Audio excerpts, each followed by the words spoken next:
Good evening, brothers and sisters in Christ, and we send you greetings from backyard of our beloved Prophet Elias Church. And as you know, from this upcoming Sunday, we are going to serve our liturgies and most of other services outside here in our backyard, and we would like to share with you how it's going to look like. Here behind me will be our sanctuary, and like in the Old Testament, we have this beautiful old skinia where we are going to prepare the holy gifts and distribute during the divine liturgy. Also, here is going to be our naos, and people are going to be sitting here.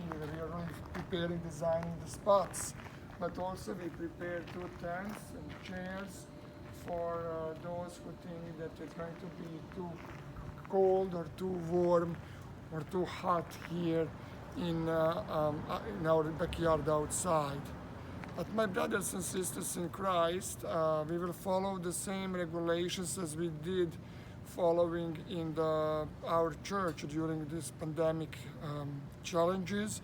Mr. Bob and Mr. Tim will welcome you here in the entrance of our backyard, and they will assign your seat. You will be able to choose if you would like to sit or if you would like to stand during divine liturgy.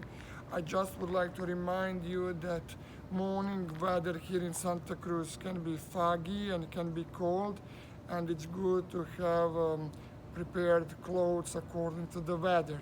Also, you should bring your own umbrella just in case that the weather changes and we suddenly become sunny and hot. And again, you can use the tents here, but also it's nice to have your own umbrella and preserve your own spot.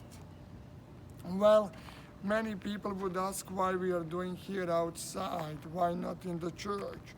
If we do that in the church, we will not be able to have liturgia in the way that is traditionally celebrated with the people, because liturgia is the work of the people. Instead, would be only 2-3 people, chanter, altar man, and the priest.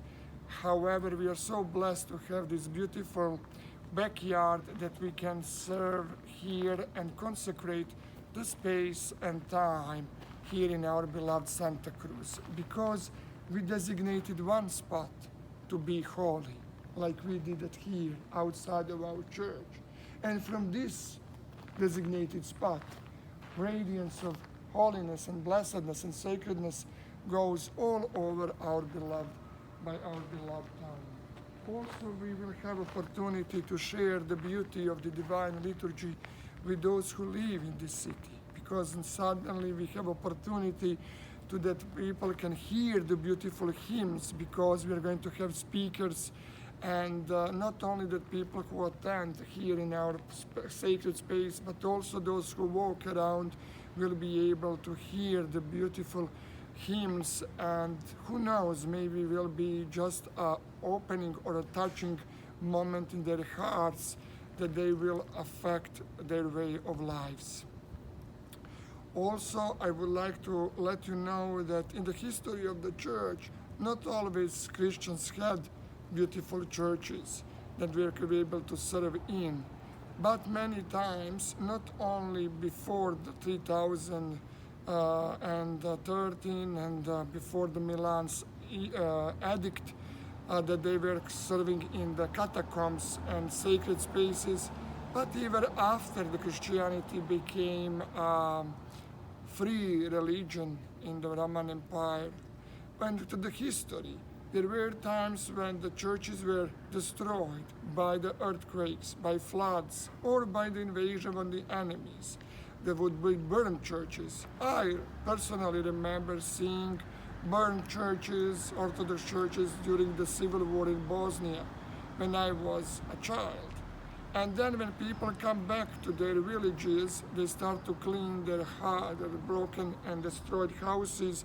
They would also gather together on Sundays on the reminiscence of their churches. They would clean whatever they had left from the church, and they will be filled with joy, serving the liturgy in that sacred space, even though they didn't have the roof, they have only the walls. But the holiness was with them, and they felt the closeness of God. It's the same here today in our special circumstances that we are not able to serve inside, but glory be to God, we are able to serve outside.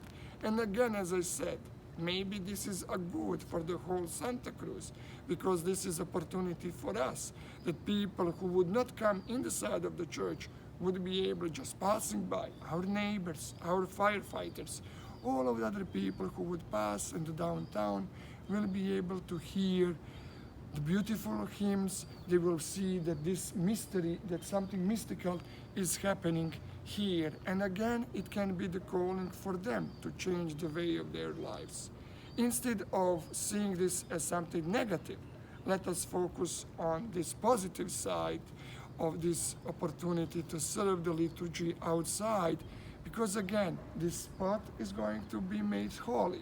A radiance from this spot is going to be, as from the church inside, radiant through the space and through the time. I'm so excited to see some of you already on this upcoming Thursday when we are going to have Divine Liturgy here, but especially for this upcoming Sunday, that we are together here serving with one mind and be uniting in love and in joy. May God bless all of you, and I wish you happy and blessed fasting seasons, because this is a part of, as we know, the time of the preparation for the Dormition, time for increased prayer, and our fasting and our charity should be focus of our lives in those days. May God bless all of you, and see you soon. God bless.